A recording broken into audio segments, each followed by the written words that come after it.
করতে পারবে কিন্তু বলবে না, তার চিকিৎসা করার সামর্থ্য নাই, তার কিছুই নাই, তবু তাকে জানি নার্সিংহোমে ভর্তি করে রেখে একটা বিল করে দিতে পারলেই হয়।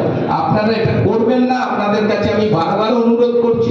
একটা নার্সিংহোমের নামে স্বাস্থ্যসাথীতে ধরা পড়লো, আবার দেখা যাচ্ছে সেই নার্সিংহোমটার নামটাকে সরিয়ে দিয়ে আর একটা নাম দিয়ে চালু করলো, এটাও করবেন না। বর্ধমানের এক অনুষ্ঠান বাড়িতে আয়োজিত প্রোগ্রেসিভ নার্সিং হোম অ্যান্ড হাসপাতাল অ্যাসোসিয়েশনের ৮ম বার্ষিক সম্মেলনে বক্তব্য রাখতে গিয়ে নার্সিং হোম মালিকদের ঠিক এইভাবেই হুঁশিয়ারি দেন বর্ধমান দক্ষিণের বিধায়ক খোকন দাস। এখানেই শেষ নয়, সভায় উপস্থিত সিএমওএইচদের উদ্দেশ্যে তিনি বলেন, আপনি লাইসেন্স দেবেন, বর্তমানে ডিএম আছে, আমরা আছি, আলোচনার মাধ্যম করে সত্যিকারের যদিও নার্সিংহোমের লাইসেন্স পাওয়ার যোগ্য হয় তবেই আপনি দেবেন, নাহলে কিন্তু আপনি দেবেন না, নাহলে আমি আপনাকে সবার আগে ঘেরাও করব। নার্সিংহোমের কর্তা ও জেলা স্বাস্থ্য দপ্তরের কর্তাদের উপস্থিতিতেই ভরা সভায় সিএমওএইচ এর দপ্তর ঘেরাওয়ের হুঁশিয়ারি তৃণমূল বিধায়কের। তবে বিধায়কের এহেন হুঁশিয়ারিতে কার্যত বিপাকে সিএমওএইচ, দেখছি বলে বিষয়টি তিনি এড়িয়ে গিয়েছেন। দেখবো কোন নার্সিংহোমটা এরকম ঘটনা ঘটেছে আর কি, নাম চেঞ্জ করে হয়েছে, আমরা দেখবো এবং উনি কালকে আসবেন বললেন। এগুলো পরিকাঠামোর ডেফিসিয়েন্সি আছে, আমরা নিশ্চয়ই ওদেরকে নোটিশে দিচ্ছি, সেরকম অভিযোগ পেলেই যাতে ইমপ্রুভমেন্ট হয় আমরা দেখছি।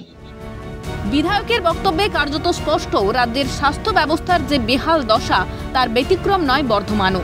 দূর দূরান্ত থেকে আসা রোগীদের বেসরকারি হাসপাতালমুখী হতে হবে কেন, প্রশ্ন তুলে সরব বিজেপি। মাননীয় বিধায়কের কথায় সুস্পষ্ট যে গোটা পশ্চিমবঙ্গের যে স্বাস্থ্য ব্যবস্থার যে বেহাল অবস্থা তার ব্যতিক্রম কিন্তু বর্ধমান নয়। বর্ধমানে তিনি নিজেই বলছেন যে বর্ধমানে দূর দূরান্ত থেকে মানুষ স্বাস্থ্যের জন্য আসছে, ঝাড়খণ্ড থেকে আসছে, অন্যান্য আরও জেলা থেকে আসছে, তাদেরকে এরকম নার্সিংহোম কেন্দ্রিক হতে হবে কেন? আরজিকর কাণ্ডের পর রাজ্যের স্বাস্থ্য ব্যবস্থা নিয়ে সরব হয়েছেন জুনিয়র চিকিৎসকরা। সরকারি হাসপাতালের পরিষেবা নিয়ে উঠেছে বিস্তর অভিযোগ। সামনে এসেছে স্বাস্থ্য সাথী কার্ডে হয়রানি সহ দালাল রাজের দৌরাত্ম্য। আর তাতেই জীবন বাঁচাতে বেসরকারি হাসপাতালের দিকে ঝুঁকছেন সাধারণ মানুষ। আর এই সুযোগে বেসরকারি হাসপাতালগুলির রমরমা। আর তাই ঝুলি থেকে যাতে বেড়াল বেরিয়ে না পড়ে তার জন্যই কি ভরা সভায় বর্ধমান শহরের নার্সিংহোম মালিক সহ সিএমওএইচকে হুঁশিয়ারি দিয়ে বসলেন তৃণমূল বিধায়ক। বর্ধমান থেকে রাজেশ খানের রিপোর্ট, ক্যালকাটা নিউজ।